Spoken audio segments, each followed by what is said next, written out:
So let's read the question. Question is let point A is a comma 0, point B is b comma 2b plus 1, and point C is c 0 comma b. B is non-zero and mod b not equal to 1. The B point such that the area of triangle ABC is 1 square unit, then the sum of all possible values of A is option A 2b square upon b plus 1, option B is minus 2b square upon b plus 1, option C is minus b square upon b plus 1, and option D is minus 2b square upon b minus 1. इसमें हमें क्या find करना है? Possible all values of A find करनी है। ए की क्या क्या वैल्यू पॉसिबल हो सकती है। तो इस क्वेश्चन को सोल्व करने के लिए जो की कॉन्सेप्ट हम इसमें यूज करेंगे, एरिया ऑफ ट्रायंगल का फॉर्मूला। एरिया ऑफ ट्रायंगल, अगर हमारे पास तीन वर्टेक्स है ट्रायंगल की, एरिया ऑफ ट्रायंगल, ट्रायंगल की तीन वर्टेक्स है ए बी सी। ए के कोऑर्डिनेट x1 y1, बी हमारा है x2 y2, सी हमारा x3 y3। ये होता है 1/2 into modulus of determinant of x1 y11, x2 y21, x3 y31। ये हमारे पास एरिया ऑफ द ट्रायंगल का फॉर्मूला होता है। क्वेश्चन में हमारे पास तीन वर्टेक्स गिवन है। ए है हमारी a,0, वर्टेक्स बी है b,2b+1, और वर्टेक्स सी है हमारी 0,b। मॉड बी हमारा नॉट इक्वल टू 1 है और बी की वैल्यू नॉन जीरो भी है।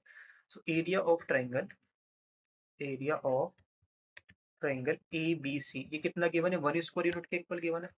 तो यहाँ से हमारे पास आ जाएगा modulus of 1/2 into determinant of x1 y11, that is a01, b2b+1 1, और आ जाएगा 0b1, 0b1, और इक्वल टू कितना है हमारा? 1 के इक्वल है।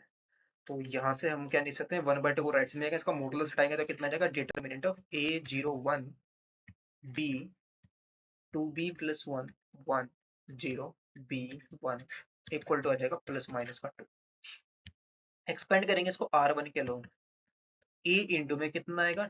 2b+1 माइनस का b, फिर माइनस का 0, ये तो पूरी वैल्यू 0 बन जाएगी, प्लस का 1 इंटू में आ जाएगा हमारा b स्क्वायर माइनस का 0, और ये किसके इक्वल है? प्लस माइनस 2 के इक्वल है, प्लस माइनस 2। ए के अंदर मल्टीप्लाई करेंगे, 2b माइनस का b कितना आ जाएगा? b आ जाएगा। तो ये तो बन जाएगा हमारा a into b+1 plus b square equal two plus minus का 2। दैट इज यहाँ से हमारा आ जाएगा a into b+1 equal two plus minus का 2, और माइनस का आ जाएगा b स्क्वायर। अगर हम इसमें पॉजिटिव वैल्यू लें, फर्स्ट केस आ जाएगा हमारा a into b+1 equal to आएगा 2 माइनस का b स्क्वायर। तो यहाँ से a की वैल्यू क्या आ जाएगी हमारी? 2 minus B square upon b+1। और सेकंड केस से हमारा क्या आ जाएगा? सेकंड हमारा बनेगा a is equal to minus का 2 और माइनस का b स्क्वायर अपॉन में आ जाएगा हमारे पास b+1। हमें क्या चाहिए? Sum of all possible values of a। All sum कितना जाएगा? इन दोनों का सम निकाल देते हैं, sum of all possible values of A, values of A. ये किसके इक्वल आ जाएगा? हमें तो सम फाइंड करना है ना ए की सभी वैल्यूज का। तो दो वैल्यू पॉसिबल ए की, तो ए इक्वल टू कितना आ जाएगा?